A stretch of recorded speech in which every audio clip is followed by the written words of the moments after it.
After 18 years running the dental practice and building our patient base to over 3,000 loyal customers, the new owners decided I was overpaid. We need to adjust your compensation to industry standards, 30% less with no bonuses, they announced. I teased purely business. I nodded calmly and said I'd need to review the terms. They panicked when, we need to adjust your compensation to industry standards, 30% less with no bonuses moving forward, Melissa announced, her voice crisp and detached as she straightened the papers in front of her. It's purely business, Austin nodded beside her, not quite meeting my eyes. The corporate office has done extensive analysis on administrative compensation. This brings you in line with national averages. I sat across from them in the newly remodeled conference room of Desert Bloom Dental, the practice I'd helped build from the ground up. The walls had recently been repainted from our warm southwestern coral to a sterile gray that matched the new corporate branding. I kept my face carefully neutral despite the anger bubbling inside me. I'll need to review the terms carefully, I replied, taking the folder they slid across the table. My voice remained steady, professional, just as it had been during the thousands of patient interactions I'd managed over the past 18 years. Of course, Melissa said with a thin smile, clearly relieved I hadn't made a scene. We'll need your decision by Friday. My name is Barbara Green, and until 3 months ago, I was the office manager of the most successful dental practice in Chandler, Arizona.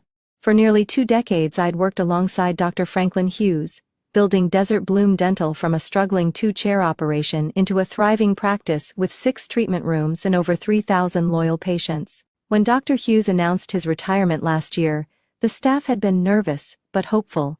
He assured us the corporate group buying the practice, Southwest Dental Partners, understood the value of our patient-centered approach. They're keeping the entire team intact, he had promised. They recognize what makes us special. What Dr. Hughes hadn't understood was that corporate dentistry operates differently. Numbers matter more than names. Efficiency trumps relationships. And apparently, a dedicated office manager with 18 years of experience could be reduced to a line item on a spreadsheet. As I walked back to my office, I noticed Jessica, our newest hygienist, looking worried as she prepared her station for the next patient. "Everything okay?" she asked quietly. I nodded. Just some administrative changes being discussed. I wasn't ready to share the news yet, not until I'd processed it myself. Back at my desk, I opened my drawer and pulled out the business card I'd received 2 weeks earlier at the regional dental conference. Dr. Nathan Fuller had approached me during the lunch break expressing admiration for how Desert Bloom operated. "If you ever consider making a change," he had said, "I'd love to discuss some ideas with you." At the time, I'd politely tucked the card away. Now I picked up my phone and dialed the number. I've never considered myself irreplaceable. After all, in healthcare administration, the goal is to create systems so efficient that operations continue smoothly regardless of who's managing them. But there's a difference between building reliable systems and building relationships. Systems can be replicated. Relationships take years. Dr. Hughes understood this. From the day he hired me, when I was a 32-year-old single mother with administrative experience but no dental background, he recognized something in me that went beyond my resume. "Barbara," he'd said during my interview, "I can teach anyone about dental procedures and insurance codes. What I can't teach is how to genuinely care about people." Over the years, I'd become more than an office manager. I was the face patients saw when they walked in, the voice that called to check on them after difficult procedures, the person who remembered their children's names and college graduations. I knew which patients needed extra time in the schedule, which ones required billing flexibility during hard times, and which ones would drive across town for their favorite hygienist. When elderly patients couldn't drive, I organized transportation. When families struggled financially, I found ways to work with insurance companies to maximize their benefits. When frightened children came in, I had special toys waiting, and knew exactly which approach would calm their fears. My desk drawer contained 18 years of thank you cards, not addressed to Desert Bloom Dental, but to me personally. Austin and Melissa had been running Desert Bloom for 3 months now. They'd arrived with spreadsheets and corporate manuals, introducing efficiency protocols and patient processing improvements. Dr. Hughes had barely cleared out his office before they replaced our comfortable waiting room furniture with sleek, identical chairs that match their corporate branding. The staff tried to adapt. I tried to explain our community's unique needs. Our Thursday evening hours are essential for our working families, I told them when they suggested cutting those appointments. And Mrs. Wilson always brings homemade cookies for the staff on Fridays. It's been her tradition for 12 years. We appreciate your input, Austin would say before proceeding with whatever change their corporate template dictated. I began noticing the subtle shifts in patient responses. The confused looks when they were rushed through check-in. The disappointed sighs when told certain services were no longer offered. The hesitation when asked to prepay for treatments. Has Dr. Hughes actually retired? Mrs. Peterson had whispered to me last week. This doesn't feel like the same place anymore. I had smiled and assured her we were still committed to excellent care. But walking back to my office after my compensation meeting with Austin and Melissa, I wondered if that was still true, and more importantly, if I could still be part of it. They want to cut my salary by 30%, I explained to Dr. Fuller 3 hours later. We sat in a quiet corner of Wildflower Bread Company away from the lunch crowd. No more performance bonuses either. Dr. Fuller nodded thoughtfully, stirring his iced tea. Unfortunately, that's becoming standard practice when corporate groups acquire independent dental offices. They see administrative staff as an expense to minimize, not an asset to value. At 45, Nathan Fuller had the confident demeanor of someone who knew his worth. He'd spent the past decade working for various dental groups, but had grown increasingly frustrated with corporate dentistry's approach. I've been saving to open my own practice, he continued. Something smaller, more patient-focused, the kind of place where we know every patient by name, not by production value. That sounds like what Desert Bloom used to be, I said, unable to keep the wistfulness from my voice. Exactly. And that's why I wanted to talk with you.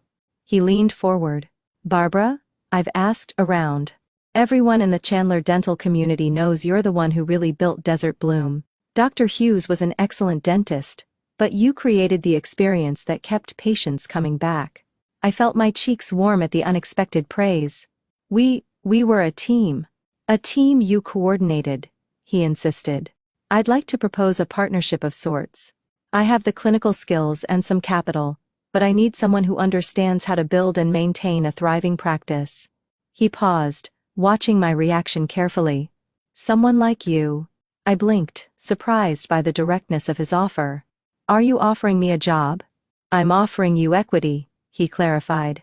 20% ownership in the new practice, with salary comparable to what you were making before the cut. I don't just need an office manager. I need a partner. The idea was simultaneously terrifying and exhilarating. After 18 years of security, the thought of starting fresh made my stomach tighten with anxiety. Yet beneath that fear was something else, something that felt remarkably like hope. I don't know, Dr. Fuller. Starting a new practice from scratch, not from scratch, he interrupted gently.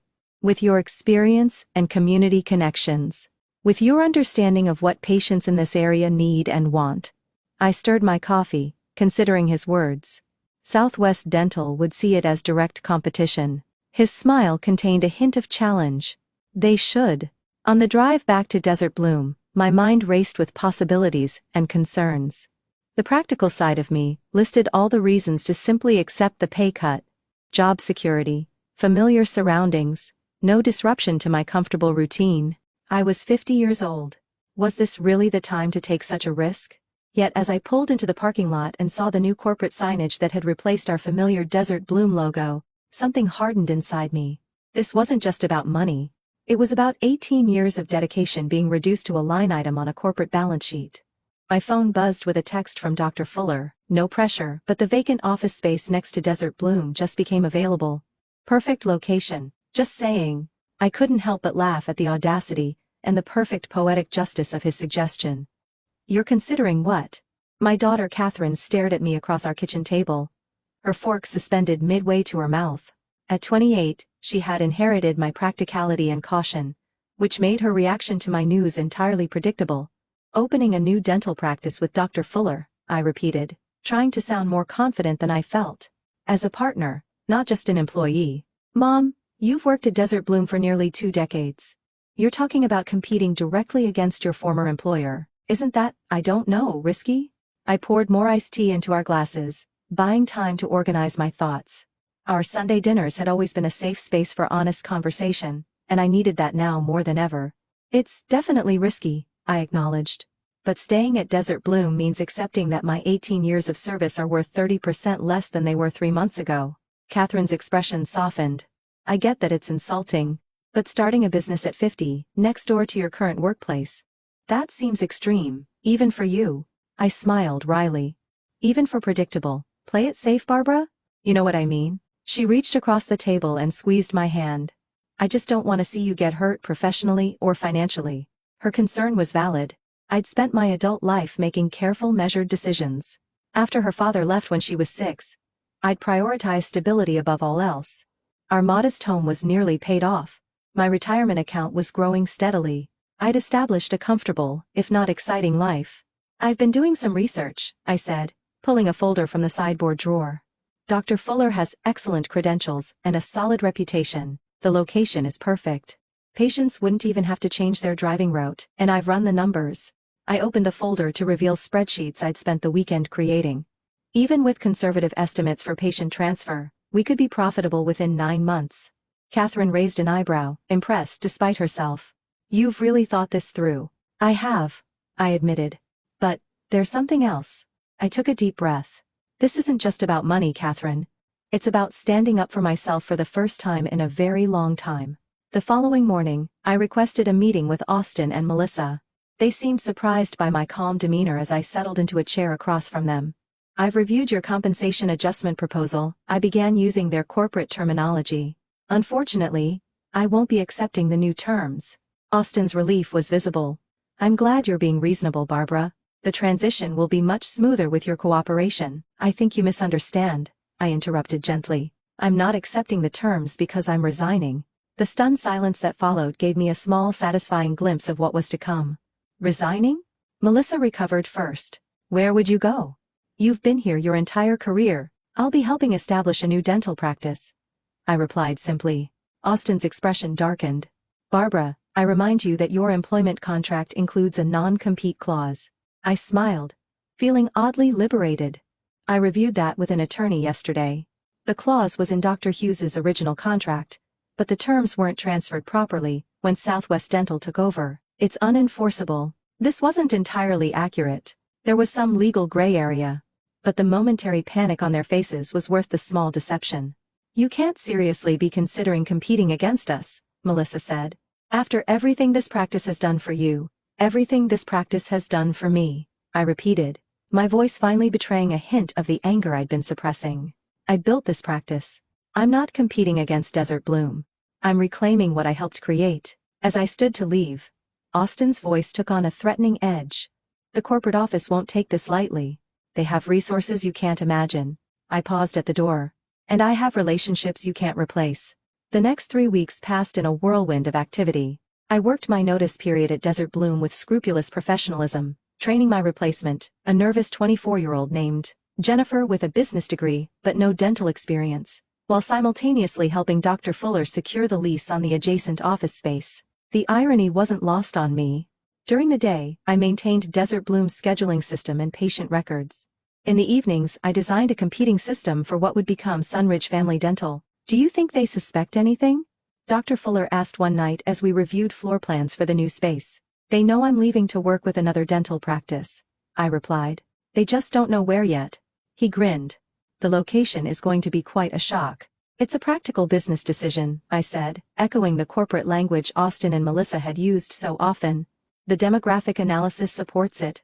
In truth, the proximity was both practical and personal. Practical because it would make the transition seamless for patients who decided to follow me. Personal because, yes, I wanted Austin and Melissa to see exactly what they had discarded. My final day at Desert Bloom arrived with little fanfare. Austin and Melissa had grown increasingly cold as my departure approached, minimizing their interactions with me. The staff, sensing the tension, had organized a small farewell gathering during lunch. We'll miss you, Barbara, Jessica said, handing me a card signed by everyone. It won't be the same without you. I hugged her tightly. I'll miss all of you too. I hesitated, then added carefully. If any of you ever need anything, I'm not going far. Later, as I packed the personal items from my desk, Melissa appeared in my doorway. Barbara, I hope you understand this was never personal, she said, attempting a conciliatory tone. The compensation adjustments were based on corporate guidelines. I looked up from the box of family photos and thank you cards I'd accumulated over 18 years. That's the problem, Melissa. Dentistry is inherently personal. These aren't just patient files. They're people who've trusted us with their health, their fears, and their families for years. She sighed. The dental landscape is changing. Small practices can't compete with corporate efficiency and purchasing power. Whatever you're planning, it won't work. I closed the box and stood. Perhaps, but I'm not trying to compete with corporate dentistry. I'm simply offering an alternative. As I carried my belongings to my car, I spotted Mrs. Wilson, the 82-year-old patient who faithfully brought cookies every Friday, struggling with the new automatic doors that had replaced our manual ones. Let me help you, I said, setting down my box to assist her. Oh, Barbara. Thank goodness, she said, patting my arm gratefully. Everything's changing so quickly around here. First, those uncomfortable new chairs, then that complicated check-in computer. She lowered her voice, and they told me they're discontinuing the emergency senior appointments. What am I supposed to do if my bridge comes loose on a weekend? I helped her inside, feeling a fresh surge of determination. Actually, Mrs. Wilson, I'm making some changes myself. May I call you next week to tell you about them? That evening, I drove by what would soon be Sunridge Family Dental. The space was still empty, awaiting construction, but the coming soon sign had been installed that afternoon. From the parking lot, it was clearly visible from Desert Bloom's front windows. My phone buzzed with a text from Catherine. Just drove by the future office. Bold move, Mom. I'm proud of you. For the first time since Austin and Melissa had announced my compensation adjustment, I felt completely certain I was doing the right thing, not just for my career or my finances, but for my self-respect. The real work was just beginning. The transformation of the empty storefront into Sunridge Family Dental happened with surprising speed. Dr. Fuller had secured a business loan based on his excellent credit and my detailed business plan, allowing us to create exactly the kind of practice we envisioned. While the physical construction progressed, I focused on building our team. My first call was to Jessica, the hygienist who had seemed most disappointed by the corporate changes at Desert Bloom. I can't offer corporate benefits yet, I told her honestly over coffee. But I can promise you'll have time to actually talk with your patients, not just clean their teeth. You had me at actually talk with patients, she replied, smiling. The new schedule at Desert Bloom allows 15 minutes for scaling and polishing. 15 minutes. It's impossible. Within 2 weeks, I'd recruited Jessica and 2 other staff members from Desert Bloom. I tried not to feel guilty about it. I wasn't actively poaching, just presenting options to people who seemed unhappy with the new management. The real challenge was approaching patients. Ethically and legally, I couldn't access Desert Bloom's patient records or directly solicit their clients. But there was nothing preventing patients who knew me from reaching out once they heard about my new venture. And in Chandler, Arizona, news traveled fast. Barbara, I saw the sign next door. Mrs. Peterson exclaimed when she called my personal cell phone. Are you really opening a new dental office with Dr. Fuller right next to Desert Bloom? We are, I confirmed. Our grand opening is next month. Well, count me in. When that nice young girl at the front desk told me you'd left, I nearly cried. It's not the same without you. She paused. Can you transfer my records from Desert Bloom? You'll need to request that yourself, I explained carefully. But we'd be happy to help you with the process when you come in. Similar conversations happened dozens of times over the following weeks. I was careful never to initiate contact with Desert Bloom patients, but I didn't discourage the calls that came my way through personal connections and word of mouth. 2 days before our grand opening, Austin appeared at the construction site, his expression thunderous. This is how you repay Desert Bloom's investment in you, he demanded, gesturing at the newly installed Sunridge Family Dental sign. By opening a competing practice literally next door, I set down the box of office supplies I'd been carrying. I don't owe Desert Bloom anything, Austin. I gave that practice 18 years of dedicated service, and now you're trying to destroy it. We've already had 68 patients request records transfers. 68. His face had turned an alarming shade of red. The corporate office is furious. A small, petty part of me wanted to smile at this confirmation that our strategy was working. Instead, I kept my expression neutral. Patients have choices, Austin. That's how the free market works, isn't it? Isn't that what you explained when you cut my compensation by 30%? He stepped closer, lowering his voice. This isn't over. Southwest Dental has attorneys on retainer who specialize in cases like this. Cases like what, exactly?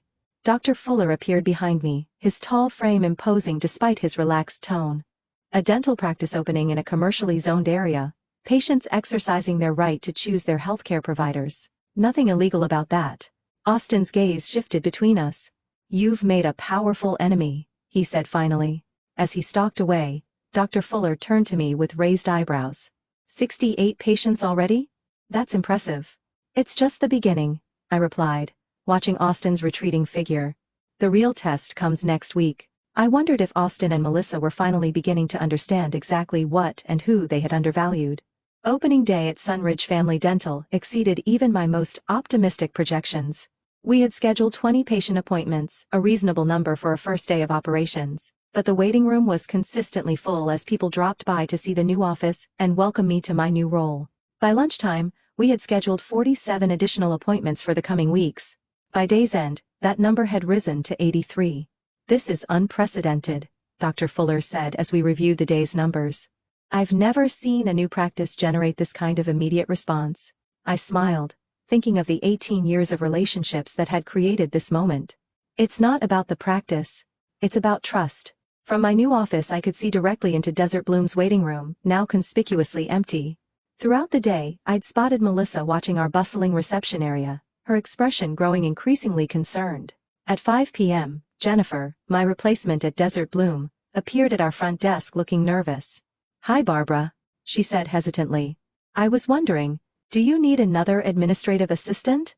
They're talking about letting me go. Apparently the patient's schedule is underperforming expectations.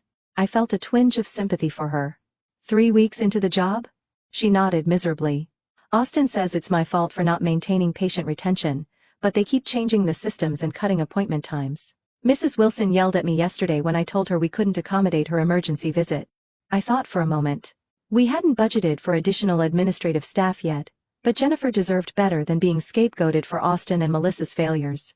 We can start you part-time, I offered, with the possibility of full-time as we grow. The relief on her face made any financial strain worth it. Thank you, Barbara. I promise I'll work hard. As Jennifer left, Jessica approached with another stack of records transfer requests. 39 more today, she reported. At this rate, we'll have half of Desert Bloom's patients by the end of the month. I picked up the stack, each form representing a person who had chosen to follow me, rather than remain with the practice that had decided I was expendable. It's not about revenge, I said, though the satisfaction I felt suggested otherwise. It's about building something better. But watching Melissa's frustrated expression through the window, I couldn't deny the sweet sense of justice unfolding. 6 months after Sunridge Family Dental opened its doors, we had exceeded every benchmark in our business plan. What had begun as a risky venture had transformed into a thriving practice with over 2,000 patients, more than 2/3 of them transferred from Desert Bloom. The impact on our neighbor was impossible to ignore. Through the dental community grapevine we heard that Southwest Dental Partners was considering selling the underperforming location. Austin had already been reassigned to another practice in Phoenix, and Melissa was desperately trying to rebuild patient relationships that had deteriorated under her management. They're offering significant discounts to prevent more patients from leaving, Dr. Fuller mentioned one morning, as we reviewed our weekly schedule. Apparently corporate isn't happy with the quarterly numbers. I nodded, unsurprised. Discounts won't solve their fundamental problem. Patients don't want to be processed like products on an assembly line. The difference between our approaches was evident in every aspect of our operations. While Desert Bloom now rushed patients through abbreviated appointments, we maintained comfortable scheduling that allowed for genuine interaction. Where they emphasized efficiency metrics, we focused on patient satisfaction and health outcomes. Mrs. Wilson now brought her famous cookies to Sunridge every Friday, and we had reinstated the emergency senior appointments that had meant so much to our older patients. The waiting room featured comfortable southwestern decor, reminiscent of the original Desert Bloom, before corporate rebranding had stripped away its warmth and character. One Tuesday afternoon, I looked up from my desk to see Melissa standing uncertainly in my office doorway. "Do you have a minute?" she asked, her usual confidence noticeably absent. "Of course," I replied, gesturing to the chair across from me. She sat down, hands fidgeting in her lap. I wanted to ask, "How did you do it? How did you build such patient loyalty?" The question seemed sincere, almost desperate. 18 years of treating people like people, not profit centers. I answered honestly. There's no corporate template for that. Melissa nodded slowly. I'm being transferred next week. The regional manager said Desert Bloom's performance decline is unprecedented in the company's history. I could have responded with satisfaction or smugness, but seeing her genuine distress, I felt an unexpected pang of empathy. I'm sorry it didn't work out. Don't be, she said, rising to leave. You proved your point. I just wish we had recognized your value before it was too late. As she walked away, I realized that the victory I'd been savoring wasn't about seeing Desert Bloom struggle. It was about creating a practice where both patients and staff could thrive. The revenge I'd sought had transformed into something more meaningful, validation. Over dinner that night, Catherine studied me with curious eyes. You seem different, Mom. Happier. I considered this as I refilled our water glasses. I am. For years I defined myself by my loyalty to Desert Bloom. When that wasn't valued, I thought I'd lost part of my identity. I smiled, feeling the truth of my next words. But it turns out I didn't lose anything. I found something better, my own voice. Catherine raised her glass in a toast. To finding your voice at 50. I clinked my glass against hers, thinking about the journey of the past year, from longtime employee to business owner, from taking directions to making decisions, to new beginnings at any age. Looking back at the path that had led me here, I realized that Austin and Melissa's attempt to diminish my worth had actually revealed my true value, not just to Desert Bloom, but to myself. Their business decision had become my personal awakening. And for that, I was strangely grateful. The 30% pay cut they tried to impose had led to abundant transformation in how I valued my own contributions. In the end, their purely business decision had taught me the most personal lesson of all. Sometimes the greatest revenge isn't getting even, it's moving forward.